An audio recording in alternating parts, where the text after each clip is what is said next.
Fantasy Philosophers is brought to you by fantasy-info.com.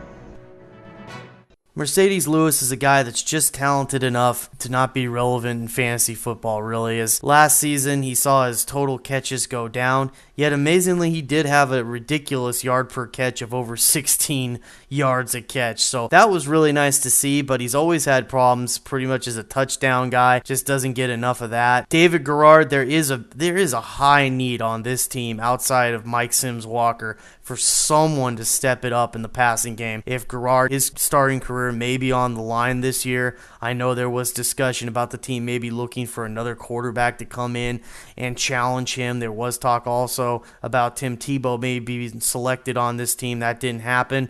So Garrard's going to keep his job, but man, this team, if they're going anywhere right now, they have got to get more production than just Sims-Walker, who's a good young receiver, but you just can't have just one guy in the passing game if you're really going to go far. So with Lewis, the situation is there that maybe he could get something done. I know the Jaguars secondary, if that defense isn't applying any pressure like they did a year ago, they're going to struggle again in the secondary. If that's the case, they're going to probably have to put up more points just to stay in ball games, and that could benefit Lewis as they'll have to pass a little bit more throughout the season.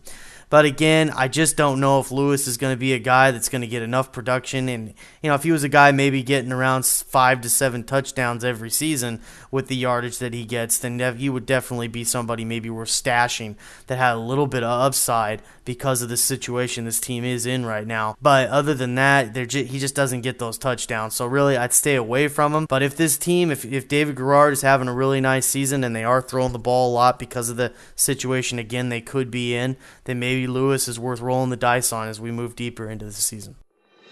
For more fantasy football information, go to fantasy-info.com and sign up for our free e-newsletter. Good luck in your 2010 Fantasy Football League. As an added bonus, the Fantasy Info guys will include their 5 secret tips for success in fantasy football.